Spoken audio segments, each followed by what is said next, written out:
Antique photograph appraiser David Harrison received an unusual call from Dr. Rebecca Matthews, curator of the Chicago History Museum. The museum had recently acquired a large collection of early 20th century photographs from the estate of a prominent Illinois family, and several images had raised questions that required expert analysis. "We have a 1904 family portrait that's been troubling our research team," Dr. Matthews explained during their phone conversation. "At first glance, it appears to be a typical formal family photograph from that era. But there's something about one of the children in the portrait that doesn't seem right." Harrison, who had built his reputation on solving photographic mysteries and authentication puzzles, was intrigued. He had spent 25 years examining vintage photographs, and unusual details often revealed fascinating stories about the families and circumstances behind the images. The Chicago History Museum occupied an impressive building on North Clark Street, and Dr. Matthews met Harrison in the museum's research facility, where the newly acquired collection was being cataloged. The room contained dozens of photographs, documents, and personal items that had belonged to the Whitfield family, one of Chicago's prominent industrial families from the early 1900s. The Whitfield collection spans from the 1890s through the 1920s, Dr. Matthews explained as she led Harrison to a particular photograph laid out on the examination table.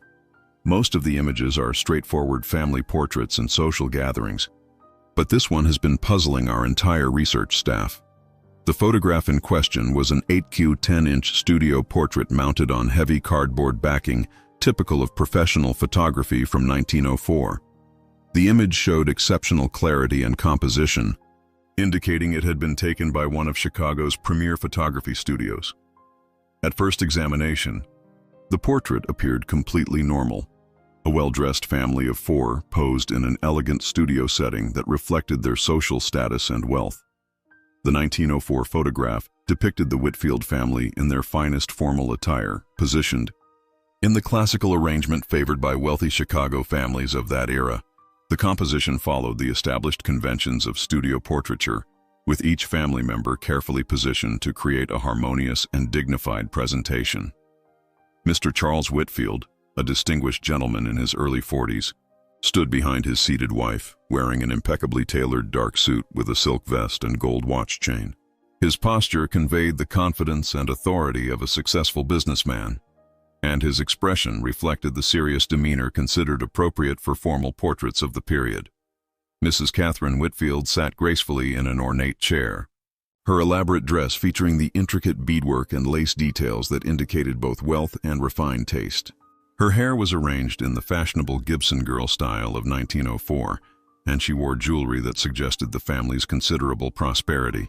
The couple's two children completed the family grouping.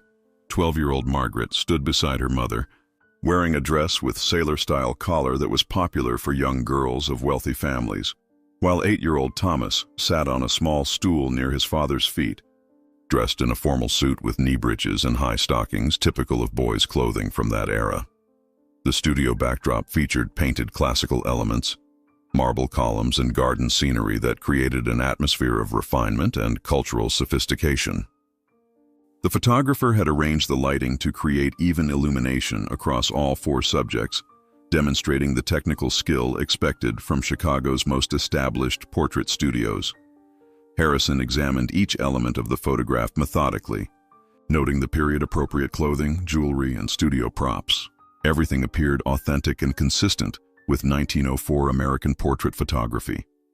Yet, as Dr. Matthews had indicated, there was indeed something unusual about young Thomas that became apparent under closer scrutiny. The boy's face, while clearly that of a child, showed an expression that seemed oddly mature and knowing for someone of his age, an expression that didn't quite match the innocence typically captured in children's portraits from that era. Harrison focused his professional magnifying equipment on young Thomas Whitfield's face, studying the details that had troubled the museum's research team. What he observed was deeply unsettling and completely inconsistent with normal childhood development and behavior patterns of 1904. The 8-year-old boy's eyes held an expression of cold calculation that was profoundly inappropriate for a child of his age, rather than the innocence, curiosity, or even the formal seriousness expected in children's portraits from that era. Thomas's gaze conveyed an adult-like awareness and intensity that suggested experiences far beyond his years. Most disturbing was the subtle but unmistakable expression around the boy's mouth, a slight, knowing smile that implied secret knowledge or satisfaction about something hidden from the other family members. This expression contrasted sharply with the genuine familial warmth displayed by his parents and sister. Dr. Matthews joined Harrison at the examination table, pointing out additional details that the museum staff had noticed. "Look at his posture. Compared to his sisters," she observed. "Margaret shows the typical fidgeting and slight awkwardness you'd expect from a 12-year-old trying to hold still for a long exposure. But Thomas appears completely comfortable and controlled, almost as if he's performed for cameras many times before." Harrison studied the contrast between the two children more carefully. Margaret's face showed the natural expressiveness of a young girl, slight nervous energy around her eyes, a genuine but somewhat forced smile, and the subtle signs of a child trying to meet adult expectations during a formal portrait session. Thomas, however, displayed none of these normal childhood characteristics. His composure was unsettling in its completeness, suggesting either exceptional training in adult behavior or exposure to experiences that had forced premature maturation. Most troubling was the way Thomas's eyes seemed to focus not on the camera, but slightly beyond it, as if he was looking at something or someone else in the studio during the portrait session. This indirect gaze, combined with his knowing expression, created an impression that the boy was communicating with someone outside the frame, someone his family was apparently unaware of. Harrison knew that understanding the context behind Thomas Whitfield's disturbing expression would require extensive research into the family's history and circumstances in 1904. He began by examining the museum's acquisition, records to trace how the photograph collection had been obtained, and what documentation existed about the Whitfield family. The collection had been donated to the Chicago History Museum by Eleanor Whitfield Carson, the great-granddaughter of Charles and Catherine Whitfield. According to her donation statement, the family photographs and documents had been stored in the attic of the family's Lake Forest estate for decades before she discovered them while settling her grandmother's estate. Eleanor's accompanying letter mentioned that her family had always been somewhat secretive about their early history in Chicago, particularly regarding events from the 1900s. She noted that her grandmother had rarely spoken about her childhood and had seemed uncomfortable whenever old family photographs were displayed. Harrison contacted Eleanor Whitfield Carson to request additional information about the 1904 portrait and the circumstances surrounding it. During their phone conversation, Eleanor revealed troubling family stories that had been passed down through generations but never fully explained.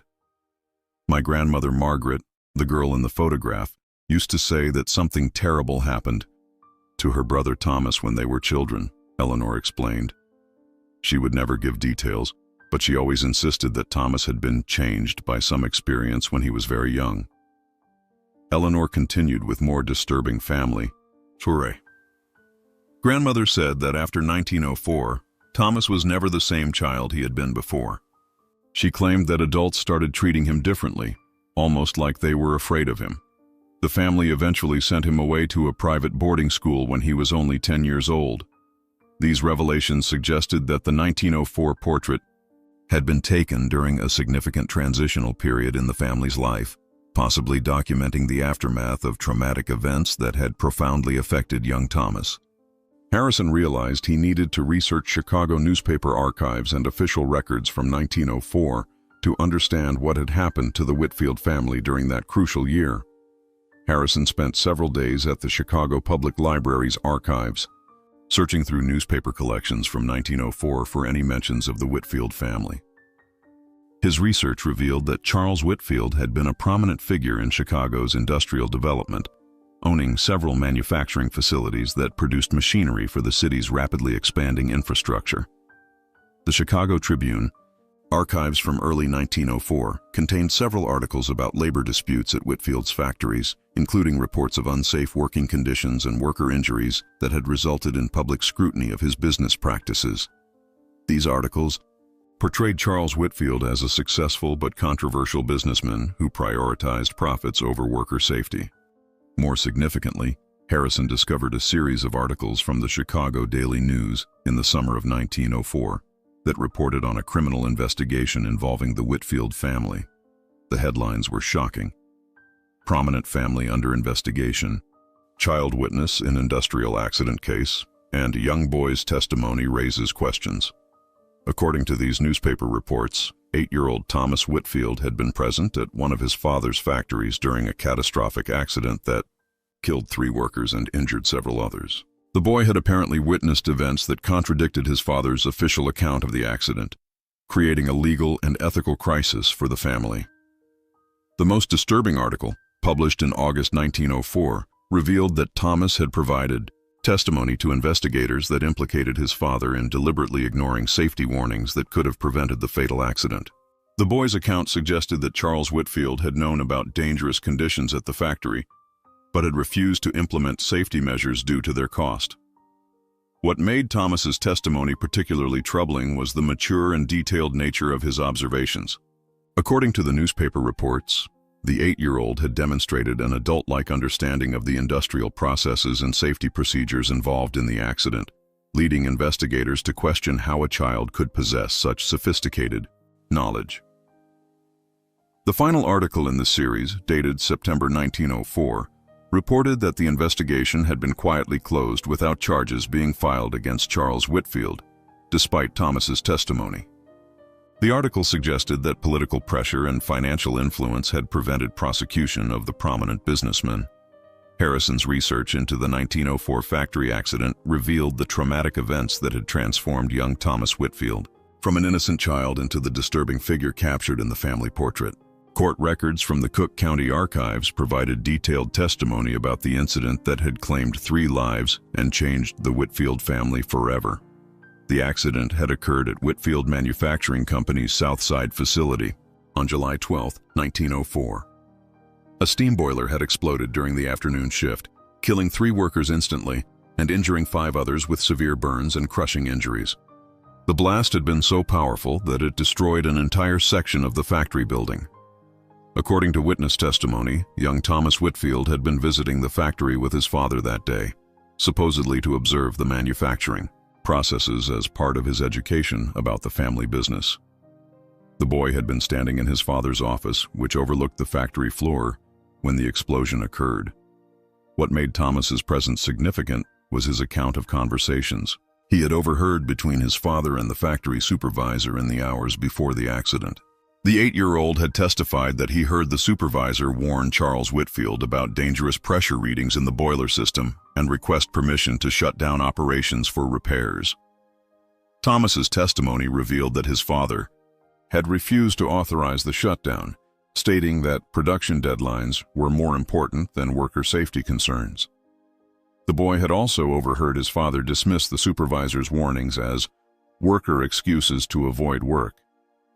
Most damaging to Charles Whitfield was Thomas's detailed account of his father's reaction immediately after the explosion. Rather than showing shock or remorse, the boy testified that his father had immediately begun discussing how to minimize the company's legal liability and how to prevent the incident from damaging the family's reputation. Thomas had described watching his father calculate the financial cost of worker compensation payments while rescue efforts were still underway for the injured survivors. This cold-blooded response to human tragedy had apparently been witnessed and understood by the 8-year-old, creating the mature and disturbing awareness that was now visible in his expression in the 1904 portrait. The boy's testimony had been so detailed and damaging that investigators had initially suspected he had been coached by adults seeking to harm Charles Whitfield's business interests. Further investigation into the court records revealed the extraordinary circumstances that had enabled 8-year-old Thomas Whitfield to provide such detailed and damaging testimony about his father's role in the factory accident. The boy's account went far beyond what would normally be expected from a child witness, suggesting experiences that had forced premature maturation. According to the transcripts, Thomas had been accompanying his father to the factory regularly for several months before the accident, supposedly as part of an informal education in business management. During these visits, the boy had observed not only the manufacturing processes, but also the management discussions and decision-making that affected worker safety. Thomas's testimony revealed that he had witnessed previous incidents where his father had prioritized production schedules over safety concerns. The boy described several occasions when workers had been injured due to unsafe conditions that Charles Whitfield had refused to address, and he had observed his father's consistent pattern of minimizing responsibility for these incidents. The court records also revealed that Thomas had been present during meetings where his father and business associates had discussed strategies for avoiding legal liability when workers were injured. The boy had absorbed these adult conversations and had developed a sophisticated understanding of how wealthy businessmen manipulated legal and political systems to avoid consequences for their actions. Most troubling was Thomas's testimony about his father's instructions regarding what the boy should say if questioned about factory conditions. Charles Whitfield had apparently attempted to coach his son to provide false testimony that would support the company's position, but Thomas had instead chosen to tell investigators the truth about what he had witnessed.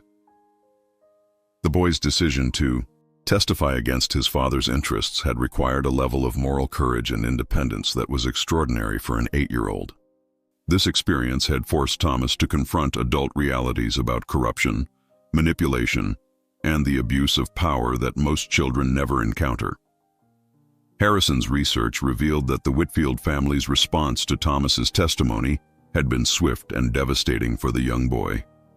Rather than supporting their son's courage in telling the truth, Charles and Catherine Whitfield had treated Thomas as a traitor who had threatened the family's social standing and financial security. Private correspondence found in the family papers showed that Charles Whitfield had been furious about his son's testimony and had blamed the boy for jeopardizing the family's reputation. In letters to his wife, Charles had expressed his belief that Thomas had been influenced by outside agitators who sought to damage his business interests. Catherine Whitfield's diary entries from late 1904 revealed her own distress about the situation, but her concern focused more on the family's social embarrassment than on her son's moral development. She had written extensively about the difficulty of maintaining their position in Chicago society after Thomas's testimony had been reported in the newspapers. The family's solution had been to isolate Thomas from potential future questioning and to remove him from situations where he might provide additional damaging information about Charles Whitfield's business practices. Within months of the factory accident investigation, the family had made arrangements to send Thomas to a private boarding school in Massachusetts. The boarding school, according to the family correspondence, had been specifically chosen for its discretion and its willingness to accept students whose families preferred minimal contact with their children. The school's headmaster had assured the Whitfields that Thomas would receive proper education while being kept away from situations that might remind him of the events in Chicago.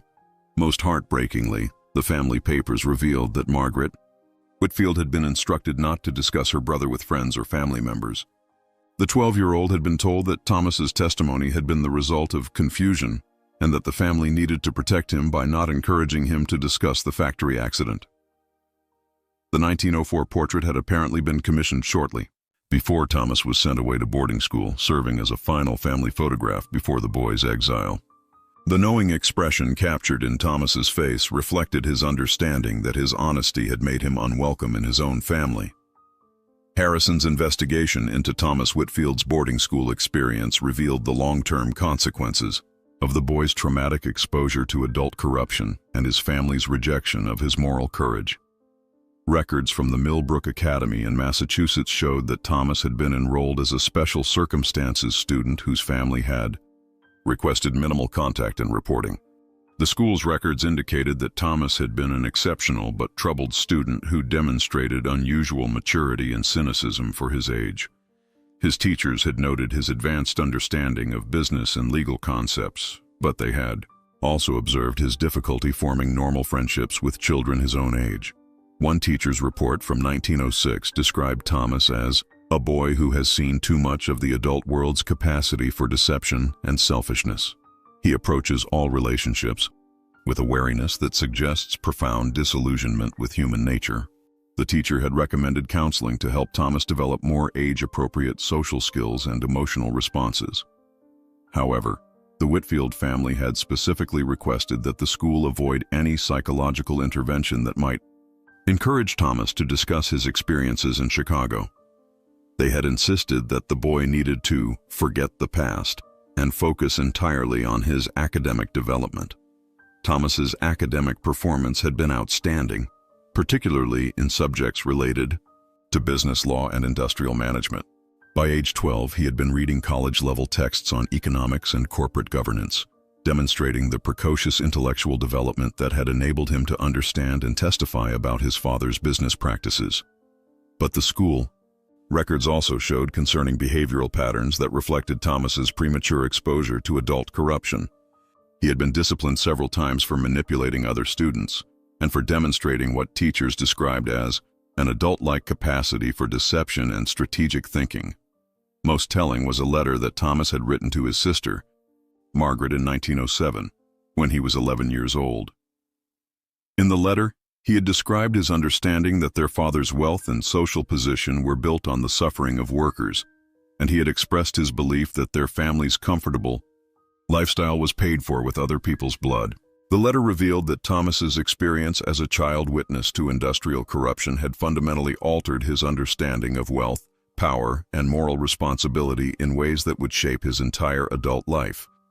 Harrison's investigation reached its conclusion when he discovered Thomas Whitfield's adult correspondence, which revealed how his childhood experience as a witness to industrial corruption had shaped his entire life philosophy and career choices. Letters from the 1920s showed that Thomas had become a prominent labor rights attorney who dedicated his career to protecting workers from exactly the kind of exploitation he had witnessed at his father's factory. In a 1925 letter to a colleague, Thomas had written extensively about the 1904 factory accident and his decision to testify against his father's interests. He had described the experience as the moment when I learned that adults, even one's own parents, could choose money over human life without any apparent moral struggle. Thomas had explained that his disturbing expression in the 1904 family portrait reflected his realization that his testimony had made him an outsider in his own family. He had understood, even at age 8, that his honesty had threatened everything his parents valued more than truth or justice. The adult Thomas had described his boarding school years as a period of intellectual development combined with emotional isolation. He had learned to navigate adult social systems while maintaining the moral clarity that had led him to testify truthfully about the factory accident. Most remarkably, Thomas's correspondence revealed that he had used his inheritance from the Whitfield family fortune exclusively to fund legal representation for industrial workers injured in factory accidents. He had viewed this as a form of justice for the 3 men who had died in his father's factory and for the countless other workers who had suffered due to wealthy businessmen's indifference to safety. Thomas had never married or had children, apparently believing that his childhood experience had left him too damaged to form normal family relationships. He had remained in contact with his sister Margaret throughout his adult life, but he had never forgiven his parents for choosing their social reputation over moral responsibility. The 1904 portrait, with its capture of 8-year-old Thomas's knowing and disturbing expression, represented a moment when childhood innocence had been permanently destroyed by exposure to adult corruption. The boy's face revealed not just his understanding of what he had witnessed, but his realization that speaking the truth had made him unwelcome in his own family. As Harrison prepared his final report for the Chicago History Museum, he reflected on how a single facial expression in an old photograph had revealed a story of moral courage, family betrayal, and the long-term consequences of childhood trauma. The portrait was valuable not just as a historical artifact, but as evidence of how one child's honesty had challenged a system of wealth and privilege that preferred comfortable lies to painful truths.